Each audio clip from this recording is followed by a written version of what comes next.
Good morning students.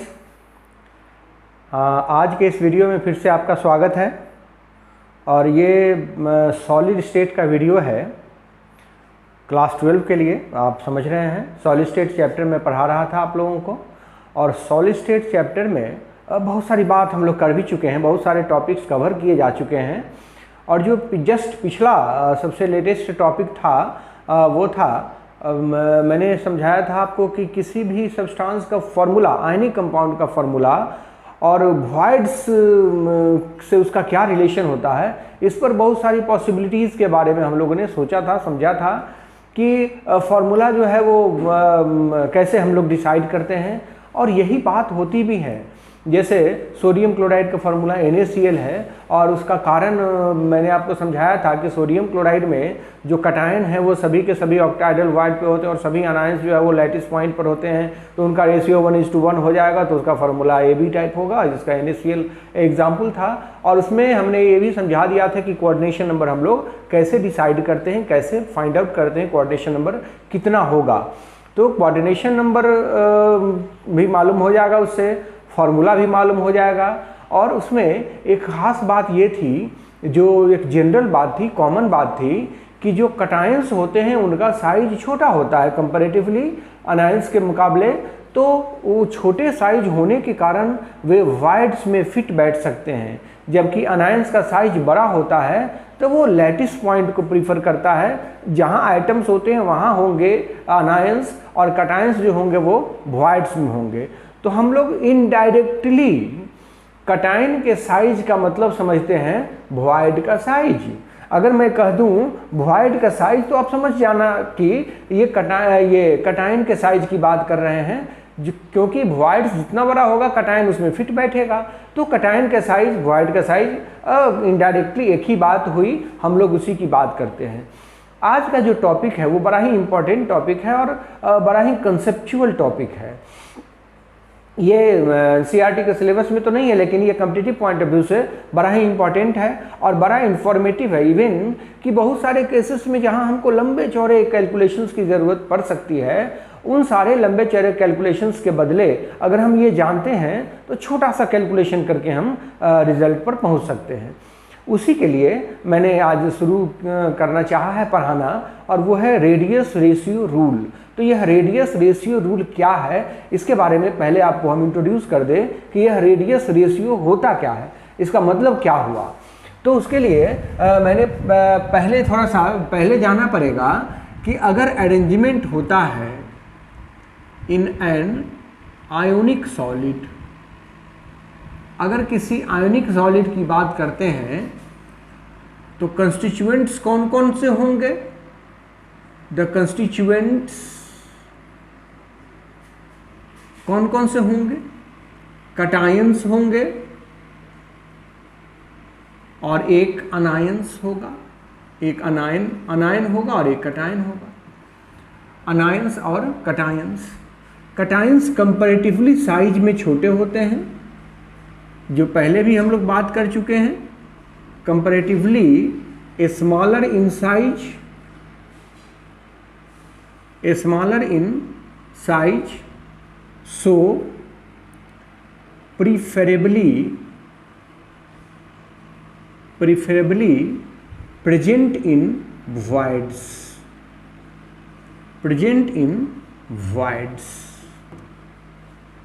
Anions जो होते हैं बिगर साइज के होते हैं, bigger in size and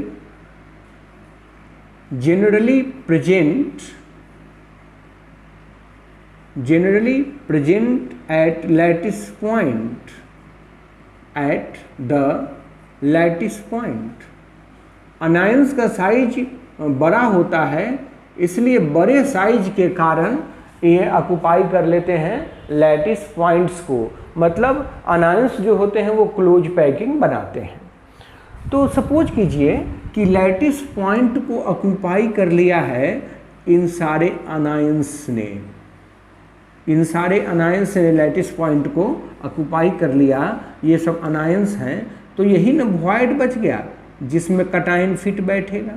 cation उसमें फिट बैठेगा। तो हम कहते हैं ये सब अनायंस हैं। Anions occupy the lattice points. Anions जो है वो लैटिस पॉइंट्स को ऑक्यूपाई कर रहा है। और ये जो कैटायन है, cations are present in the void. तो हम आपको ये समझाना चाहते हैं कि अगर हम बात करते हैं वॉइड का, हम बात करते हैं साइज ऑफ वॉइड, तो हम बात करते हैं साइज ऑफ कैटायन की, साइज ऑफ कैटायन, या हम ये भी कह सकते हैं radius of cation. Radius of cation, हम कैटायन के रेडियस की बात करते हैं जो उसके साइज को डिसाइड करेगा R+। एक बात यहाँ समझिए कि अगर ये कैटायन का साइज छोटा हुआ तो उसके चारों तरफ जो अनायंस का अरेंजमेंट होगा उन अनायंस की संख्या कम होगी, उन अनायंस की संख्या कम होगी।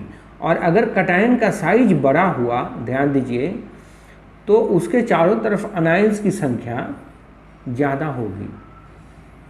ये आप देख सकते हैं, अनायंस की संख्या ज़्यादा होगी। तो हम एक बात, ये कंक्लूजन निकाल सकते हैं कि कैटायन का जो साइज होता है, जिसको हम वॉइड का साइज भी कहते हैं, वह कोऑर्डिनेशन नंबर को डिसाइड करता है। क्या हम ऐसा कह सकते हैं कि size of cation, size of cations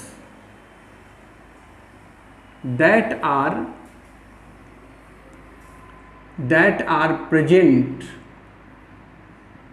in the voids,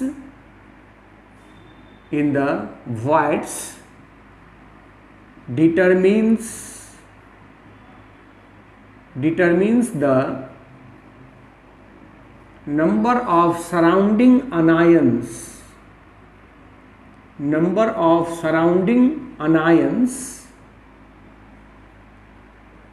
that is coordination number. हम ऐसा कह सकते हैं कैटायन का साइज बड़ा होगा तो कोऑर्डिनेशन नंबर ज़्यादा होगा। हम कहेंगे bigger is the cation, bigger is the cation, higher will be the coordination number.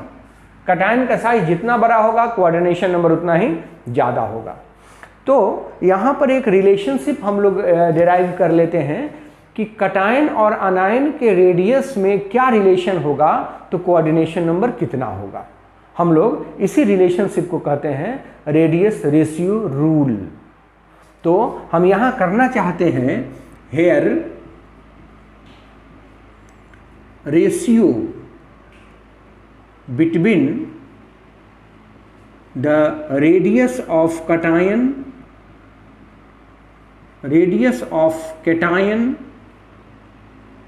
and radius of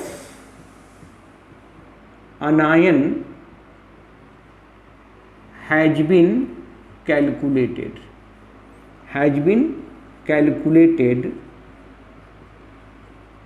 for different coordination numbers,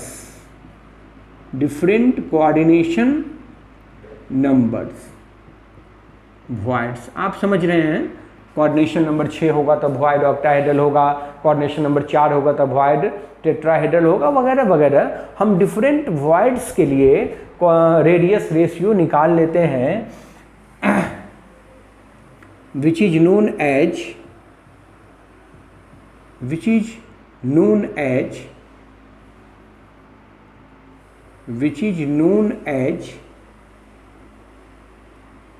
radius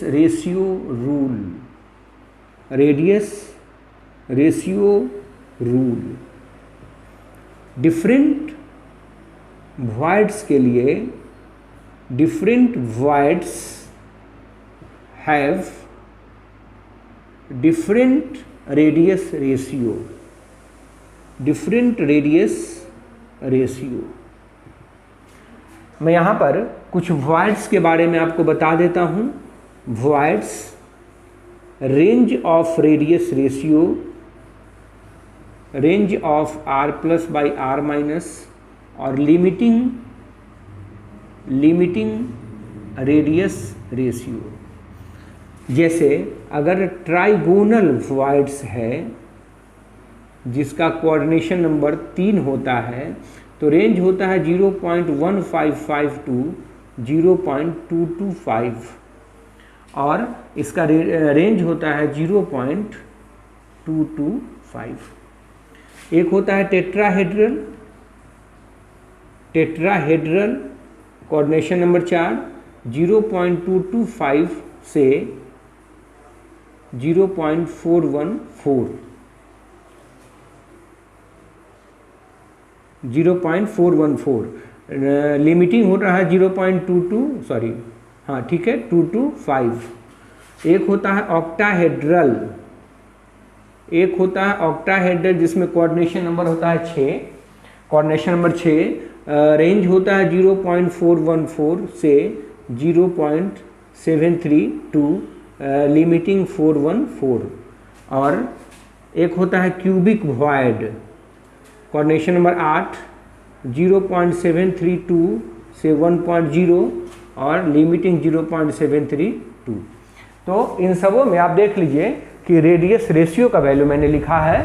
तो रेडियस रेशियो का मतलब हुआ radius of cation by radius of अनायन, और ये हम लोग कैलकुलेट भी कर सकते हैं बड़े आसानी से, बहुत मुश्किल नहीं है। ये लिमिटिंग वैल्यूज़ जो मैंने लिखा है, ये लिमिटिंग वैल्यूज़ कैलकुलेट किए जा सकते हैं, और हम लोग यहाँ कैलकुलेट करेंगे भी। तो रेडियस रेशियो का मतलब आप समझ गए होंगे। रेडियस रेशियो का मतलब हुआ radius of cation by radius of अनायन, या इसको ये भी कह सकते हैं कि radius of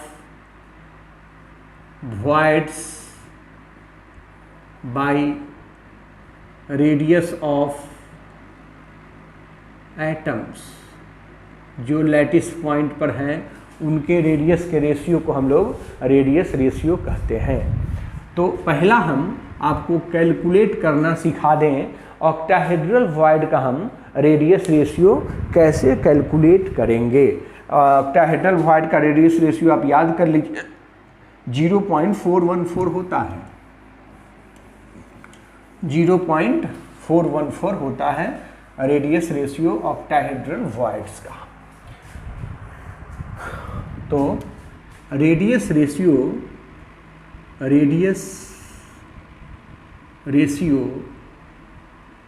for octahedral voids,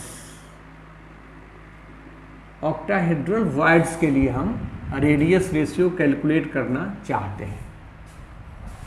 तो सबसे पहले जियोमेट्री समझनी होगी, geometry of octahedral voids, geometry of octahedral voids, उसकी जियोमेट्री समझनी होगी। और आप समझते भी हैं ऑक्टाहेड्रल वॉइड्स का जियोमेट्री यही होता है, एक स्क्वायर प्लेन जैसा होता है, एक इसके ऊपर होता है और एक इसके नीचे होता है, और इन सबों को मिला दिया जाता है तो एक ऑक्टाहेड्रॉन बन जाता है। ये सबको मिला देंगे तो हम कहते हैं कि हम अपनी सुविधा के लिए, for convenience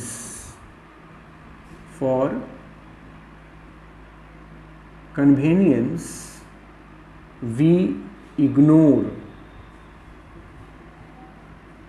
atoms above and below the plane।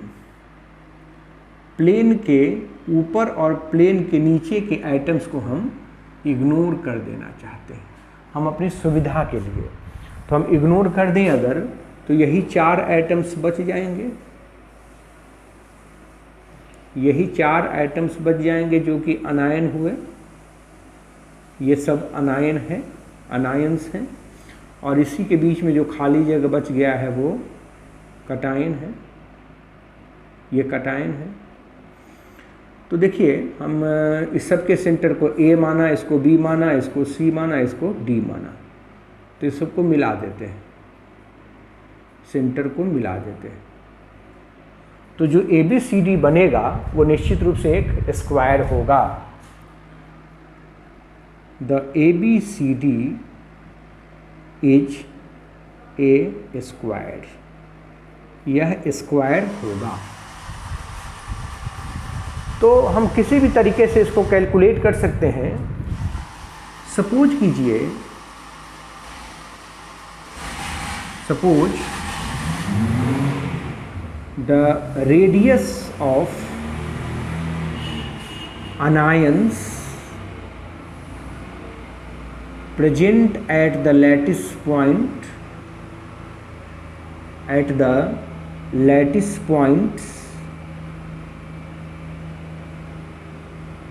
ये R माइनस है, radius of cation R plus है, रेडियस ऑफ कैटायन वो R प्लस है। तो हमें कैलकुलेट क्या करना है? To calculate R plus by R minus, यही तो रेडियस रेशियो निकालना है हमको। तो R plus by R minus calculate करने के लिए हमको कुछ मैनिपुलेशन, कुछ रीअरेंजमेंट इसमें करना होगा।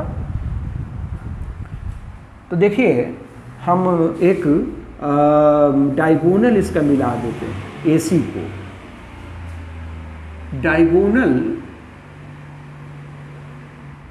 Diagonal AC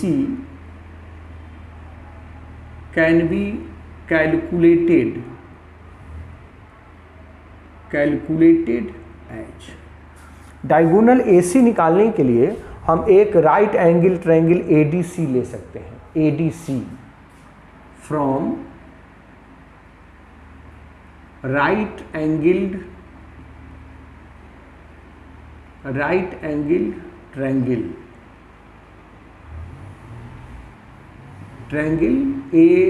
ADC, triangle ADC हम ले रहे हैं। तो इस ट्रायंगल में AC जो हुआ वो हाइपोटेनस हुआ, square root under root AD square plus DC square, यही तो होगा। तो AD स्क्वायर और DC, AD और DC बराबर होगा। तो हम इन दोनों को मान लेते हैं A square plus A square, यहाँ लिख देता हूँ वेयर A जो है वो साइड ऑफ स्क्वायर है। तो अब AC इज इक्वल टू हो जाएगा √2A, जिसमें A क्या है? DC है, चाहे AD है, बट A जो है वो क्या है? AD बराबर DC। और आप समझ रहे हैं कि ये यहाँ से यहाँ तक एक R माइनस और यहाँ से यहाँ तक एक R माइनस, मतलब ये 2R माइनस है। देखिए यहाँ से यहाँ तक एक रेडियस मतलब R माइनस, फिर यहाँ से यहाँ तक एक रेडियस R माइनस, तो 2R माइनस हुआ। तो इसका मतलब ये हुआ कि AC is equal to √2 into 2R minus. इसको इक्वेशन 2 कह दीजिए। बट फ्रॉम फिगर, ये जो AC है देख लीजिए, AC यहाँ से यहाँ तक R माइनस लिख देता हूँ, फिर यहाँ से यहाँ तक 2R plus plus 2R plus plus, फिर यहाँ से यहाँ तक एक R माइनस R माइनस। इसका मतलब 2R minus plus R plus, यही तो हुआ AC। एक बार फिर से देख लीजिए, AC ये यहाँ से यहाँ तक है, तो AC हो गया यहाँ से यहाँ तक एक R माइनस, यहाँ से यहाँ तक 2R प्लस क्योंकि वो डायमीटर है, और यहाँ से यहाँ तक फिर एक R माइनस। तो कितना हो गया 2r minus plus 2r plus, यही तो लिखा है, 2 कॉमन ले लिया। Now 2r minus plus r plus बराबर √2 इंटू 2r माइनस, तो 2 से 2 कैंसिल हो गया, तो ये हो जाएगा r minus plus r plus by r minus बराबर √2, ये हमको मिला। तो ठीक है,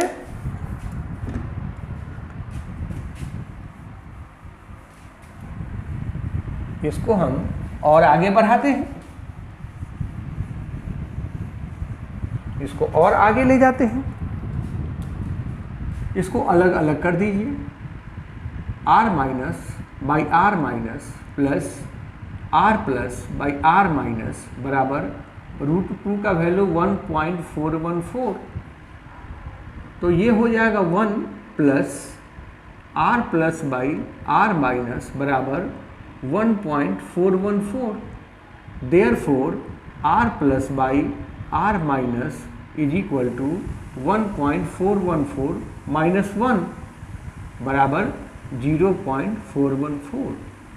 तो देखिए वही वैल्यू आ गया ना, hence radius ratio for octahedral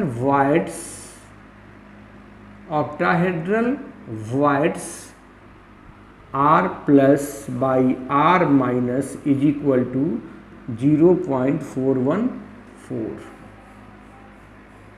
ये हमारा निकल गया। अब इसको हम बहुत तरीके से भुना सकते हैं अपने हिसाब से। r प्लस बराबर 0.414 इंटू r माइनस, इसका मतलब हुआ कि r प्लस जो है वो अनायन के रेडियस का कितना गुना है 0.414, मतलब आधे से भी कम। अगर कटायन का रेडियस जो है अनायन का रेडियस अगर 1 सेंटीमीटर है तो कटायन का रेडियस 0.4 सेंटीमीटर होगा, इतना का फर्क है, ये हम लोग समझ जाते हैं। अब इसको हम न्यूमेरिकल में कैसे अप्लाई करें, कहें अगर कि सपोज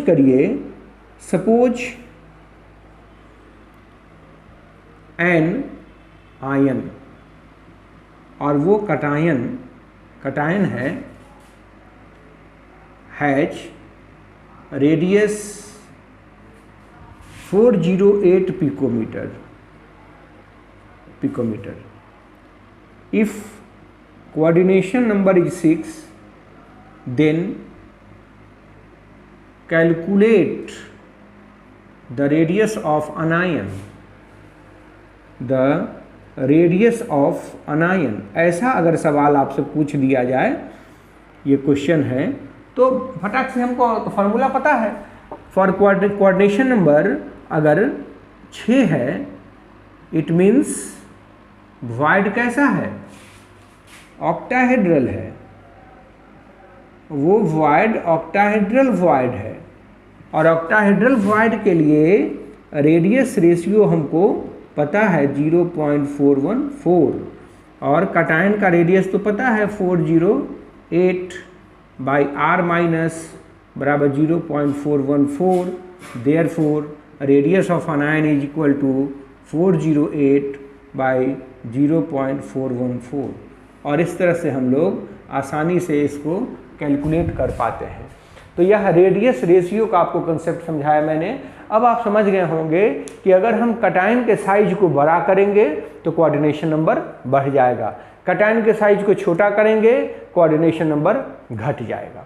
तो चलिए मैंने आपको समझाया कि ऑक्टाहेड्रल वॉइड में रेडियस रेशियो हम कैसे निकाल सकते हैं।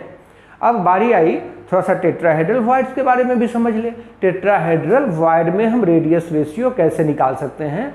हालांकि निकालने की ज़रूरत नहीं है, लेकिन आप सीख लेंगे तो ये ज़्यादा दिनों तक याद रहेगा। केवल हमको काम किस चीज़ का पड़ता है, रेडियस रेशियो के वैल्यू का, और वो वैल्यू हमको पता है, बस उसी पर हमको सारा का सारा न्यूमेरिकल बनाना है। लेकिन ये तो याद हो जाएगा परमानेंटली, आपके दिमाग पर एक छाप बैठ जाएगा अगर आप उसको देखते हैं कि वो कैसे आता है, कहाँ से आता है, कैसे हम कैलकुलेट कर सकते हैं। तो एक टेट्राहेड्रल वॉइड्स का हम लोग देख लेते हैं कि रेडियस रेशियो कैसे निकाल सकते हैं, और वो याद है हम लोगों को 0.225 शायद आया था। देख लेते हैं कितना आएगा, अभी पता चल जाएगा। 0.225 आया था। तो हम लोग टेट्राहेड्रल वॉइड्स का रेडियस रेशियो निकालना देख लेते हैं। टेट्राहेड्रल वॉइड्स बी में कह देते हैं radius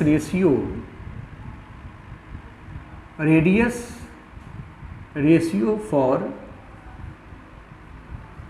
tetrahedral voids. Tetrahedral voids, इसकी ज्योमेट्री पहले समझनी पड़ेगी। जैसा कि पहले भी ऑक्टाहेड्रल वॉइड्स में हम लोगों ने देखा था कि पहले हमको इसकी ज्योमेट्री समझनी पड़ेगी कि इसकी ज्योमेट्री होती कैसी है। तो पहले आपको मैं समझा दूं, टेट्राहेड्रल वॉइड्स के बारे में बहुत सारी बात आप जानते हैं, पहले से भी जानते हैं। टेट्राहेड्रल वॉइड्स होता कैसा है, टेट्राहेड्रल वॉइड्स में कोऑर्डिनेशन नंबर कितना होता है, टेट्राहेड्रल वॉइड्स बनाते कैसे हैं, वो कौन सा वॉइड था जिसको टेट्राहेड्रल कह दिए थे, ये सब आप जानते हैं कि टेट्राहेड्रल वॉइड्स में इन टेट्राहेड्रल वॉइड्स कोऑर्डिनेशन नंबर कितना होता है, 4।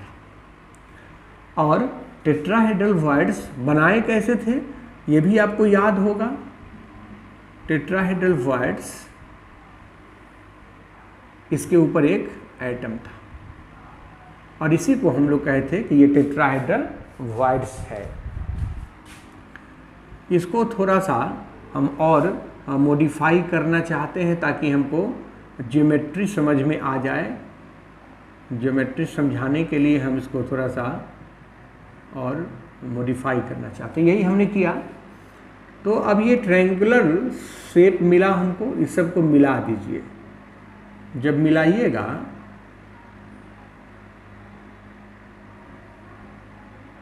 तो ऐसा शेप मिलेगा आपको। देखिए इसमें 4 ट्रायंगुलर फेस है, 4 ट्रायंगुलर फेस है एक पीछे वाला। तो कहेंगे कि due to 4 triangular faces, due to 4 triangular faces, this void is named as tetra मतलब 4, हेड्रल मतलब face, named as tetrahedral voids. इसका नाम हमने टेट्राहेड्रल वॉइड्स क्यों रखना है, क्योंकि इसमें 4 ट्रायंगुलर फेस आते हैं, होते हैं, नजर आते हैं, तो इसलिए इसका नाम रख दिया टेट्राहेड्रल वॉइड। अब इस टेट्राहेड्रल वॉइड की ज्योमेट्री समझ लीजिए। जियोमेट्री ऑफ टेट्राहेड्रल वॉइड्स, इसको समझने के लिए कई बार आपको बताया होगा कि tetrahedron the simplest way to construct a tetrahedron is placing atoms at alternate corners of a cube। एक क्यूब के अल्टरनेट कॉर्नर्स पे हम एटम्स को रख दें तो हमको मिलेगा टेट्राहेड्रल वॉइड्स। तो पहले एक क्यूब बना लेता हूं।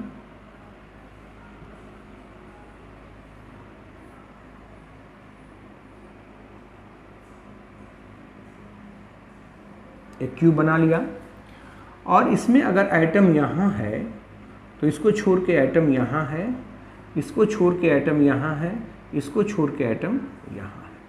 यही टेट्राहेड्रल वॉइड हुआ। और ये टेट्राहेड्रल वॉइड में ये जो चारों एटम्स है वो सटे हुए हैं, इतना नहीं कितना दूर दूर है, ये तो केवल दिख रहा है आपको, ये सब सटे हुए हैं और उसके बीच में एक कटायन फंसा हुआ, यही है कटायन, ये कटायन फंसा हुआ। ये सारे के सारे एटम्स एक दूसरे से सटे हुए हैं। तो सपोज कीजिए हम इसको ए मानते हैं, इसको ए मान लिया, इसको बी मान लीजिए, इसको सी मान लीजिए, इसको डी मान लीजिए, इसको ई मान लीजिए, इसको एफ मान लीजिए, इसको जी मान लीजिए, इसको एच मान लीजिए, ठीक है। अब हम ऐसा करते हैं कि इसमें से हमको रेडियस रेशो निकालना है। मैं 2-3 बातें यहाँ लिख देता हूँ कि all the atoms touch each other, ये सभी एक दूसरे को टच कर रहे हैं, बड़ी क्लोज पैकिंग, ऐसा नहीं कि बहुत दूर दूर है। और जो कटायन है, cation present at the void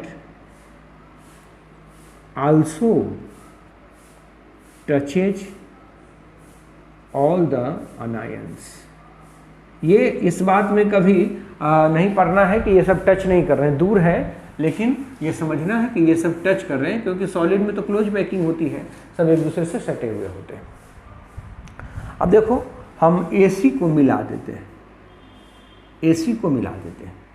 तो AC को मिलाएंगे तो फ्रॉम ट्रायंगल ABC, जिसमें B राइट एंगल होगा, आप समझ रहे हैं, दिख नहीं रहा है राइट एंगल, लेकिन होगा तो राइट एंगल, क्योंकि वो 90 डिग्री पर होगा। तो AC हाइपोटेनस हो गया, AC square is equal to AB square plus BC square, AB square plus BC square. तो इसको A square plus A square कह देते हैं, वेयर A क्या है, साइड ऑफ क्यूब, सब क्यूब का सब साइड तो बराबर ही होता है। तो AC बराबर हो गया AC square is equal to 2A, इसलिए AC बराबर हो जाएगा √2A। बट अगर सब सटा हुआ है तो AC is equal to 2R minus होगा, देखो तो एक R माइनस और एक R माइनस, AC जो है वो 2R माइनस होगा। तो नाउ हम कह सकते हैं कि 2R minus is equal to √2A, equation 1 मान लीजिए। अब देखिए हमको कोई ऐसा साइड लेना है जिसमें कटायन भी आ जाए और अनायन भी आ जाए। तो अनायन भी आ जाए और कटायन भी आ जाए, वो होगा AH। अगर हम AH निकाल लें, बॉडी डायगोनल AH, तो हमारा काम चल जाएगा। तो here we have to calculate AH to correlate between radius R plus and R minus. तो AH जो हुआ वो बॉडी डायगोनल है, ये बॉडी डायगोनल है। तो ज़रा समझ लीजिए, AH जो है वो हाइपोटेनस हो जाएगा एंगल C, HCA 90 डिग्री का होगा उसके लिए। तो उसके लिए अब हमको ट्रायंगल कौन सा लेना पड़ेगा ये भी समझना होगा। From triangle ACH hypotenuse AH square, AH square बराबर एक साइड हो जाएगा AC स्क्वायर और प्लस CH स्क्वायर, ठीक है। तो AC स्क्वायर तो होता है 2A स्क्वायर और CH स्क्वायर A स्क्वायर, तो ये हो जाएगा 3A square, 3A square. Therefore AH is equal to √3A। AH जो है वो हमारा √3A हो गया। अब AH को हम कैसे R प्लस और R माइनस के फॉर्म में लाएंगे, ये ट्रिक समझिए। मैं पूरा नहीं मिटाऊंगा, फिगर रहेगा, अब समझना है कि AH जो है यहाँ तक तो है नहीं R प्लस, तो AH/2 अगर निकालें तो देखिए तो AH/2, नाउ अगर हम AH/2 निकालें तो वो कितना होगा R minus plus R plus. हमको लगता है सब लोग समझ रहे होंगे, यहाँ से यहाँ तक R माइनस और यहाँ से यहाँ तक R प्लस, तो AH/2 अगर हम निकालें तो इतना होगा, हेंस AH/2, AH का वैल्यू हमने लिखा है √3a/2 बराबर √3a/2 is equal to R minus plus R plus, equation 3 कर दीजिए। अब इसी को थोड़ा सा हम लोग घुमा फिरा लें। A का वैल्यू यहाँ से अगर निकालते हैं आप तो वो आएगा R माइनस, लिख सकते हैं हम √3/2 इंटू A का वैल्यू हो जाएगा 2R minus by √2 is equal to R minus plus R plus. तो 2 से 2 कैंसिल हो गया, √3/√2 बराबर R minus plus R plus by R minus. तो ये हो जाएगा R minus by R minus plus R plus by R minus बराबर √3/√2। बस इसी को सॉल्व कर लेना है, ये 1 हो जाएगा, तो R plus by R minus बराबर √3/√2 माइनस 1। और इसी को जब हम कैलकुलेट करेंगे तो 0.225 आ जाना चाहिए। इसी को कैलकुलेट करने से 0.225 आ जाएगा, 0.225। तो टेट्राहेड्रल वॉइड्स के लिए, for tetrahedral voids R plus by R minus limiting 0.225 आएगा। और अगर कहीं कोऑर्डिनेशन नंबर 4 लिखा हुआ है, कहा जा रहा है कि टेट्राहेड्रल वॉइड है, तो हम आसानी से इस रेडियस रेशियो का कंसेप्ट इस्तेमाल करके और उसको सॉल्व कर सकते हैं, आंसर आसानी से निकाल सकते हैं। तो ये मैंने आपको समझाया कि रेडियस रेशियो कैसे रिलेटेड है उससे। यहाँ कुछ कंक्लूज़न आप ड्रॉ कर सकते हैं, और वो कंक्लूजन क्या हो सकता है कि अगर आपसे पूछे कि टेट्राहेड्रल, ऑक्टाहेड्रल और क्यूबिक वॉइड में सबसे बड़ा साइज किसका होता है, तो रेडियस रेशियो के मदद से हम यह जवाब दे सकते हैं कि वॉइड्स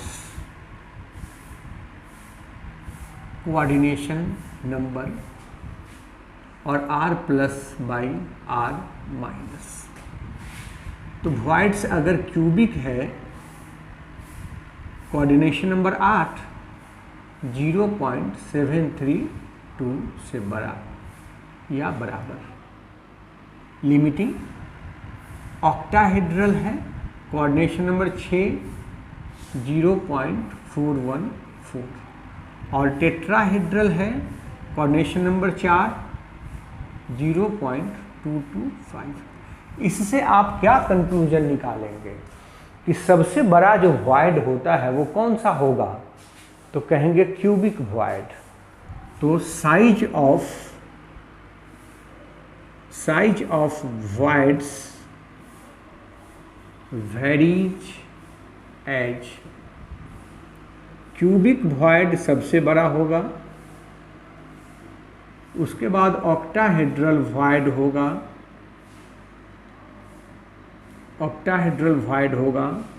और तब टेट्राहेड्रल वॉइड होगा। सबसे बड़ा क्यूबिक वॉइड होता है। और इस तरह से हम लोग रेडियस रेशियो की मदद से आसानी से वॉइड्स को समझ सकते हैं, रेडियस निकाल सकते हैं किसी कटायन आनायन का। अगर हमारे पास कोऑर्डिनेशन नंबर दिया हुआ है तो बहुत सारे तरह के सवाल पूछे जाते हैं इस टॉपिक से। कटायन और आनायन का रेडियस दे देगा और आपसे पूछेगा कि बताइए इनमें कोऑर्डिनेशन नंबर कितना होगा, तो आपको करना कुछ नहीं है, उनका रेशियो निकाल देना है r+r-, और वो जिस रेंज में आएंगे हम तुरंत कह देंगे कि इसका रेडियस रेशियो इसका कोऑर्डिनेशन नंबर इतना होगा। याद रहे कि ये जो लिमिटिंग रेडियस रेशियो मैं कह रहा हूँ कि उससे कम अगर हो गया तो इसका मतलब है कि कोऑर्डिनेशन नंबर घट जाएगा। 0.414 से थोड़ा भी छोटा हुआ तो इसका मतलब कोऑर्डिनेशन नंबर 4 है, और 0.414 से ज़्यादा 0.732 के आसपास रहेगा तो कोऑर्डिनेशन नंबर 6 होगा। जब 0.732 या उससे ज़्यादा हुआ कोऑर्डिनेशन नंबर 8 हो जाएगा। और इस तरह से हम लोग यह समझ लेते हैं कि रेडियस रेशियो कोऑर्डिनेशन नंबर के साथ कैसे रिलेटेड है और हम उसको कैसे कैलकुलेट कर सकते हैं और उसका कैसा इस्तेमाल कर सकते हैं। तो इस तरह से मैंने आपको आज ये समझाया कि डिफरेंट टाइप के वॉइड्स, उनका कोऑर्डिनेशन नंबर और उनमें जो आयंस होते हैं उनके रेडियस का रेशियो में क्या रिलेशनशिप है। हम लोग ये बड़ी आसानी से कैलकुलेट कर सकते हैं और उससे बहुत सारा इन्फॉर्मेशन कलेक्ट कर सकते हैं। एक फिर से रिक्वेस्ट कर देना चाहूँगा कि जो लोग भी अभी तक सब्सक्राइब नहीं किए हैं सब्सक्राइब करें ताकि आपको नोटिफिकेशन मिलता रहे, और लाइक बटन दबाना ना भूलें। लाइक तो बनता है, एक बार आपने वीडियो देखा आपको अच्छा लगा तो कम से कम एक बार लाइक ज़रूर दीजिए, और अपने फीडबैक्स कमेंट बॉक्स में लिखना ना भूलिए। ये वीडियो फिर से लंबा हो जाएगा तो मैं इसको यहीं पर छोड़ता हूँ, और नेक्स्ट वीडियो में इफ़िशियंसी ऑफ पैकिंग, जो पैकिंग 3 डायमेंशनल हमने करा जिसमें डिफरेंट टाइप के यूनिट सेल्स हमको मिले, उन सारे पैकिंग्स में जो इफ़िशियंसी होती है कितना जगह भरेगा वो हम कैसे कैलकुलेट करेंगे, इसके बारे में हम लोग पढ़ेंगे नेक्स्ट वीडियो में, इफ़िशियंसी ऑफ पैकिंग। तो नेक्स्ट वीडियो में हम लोग इसको देखेंगे। तब तक के लिए धन्यवाद।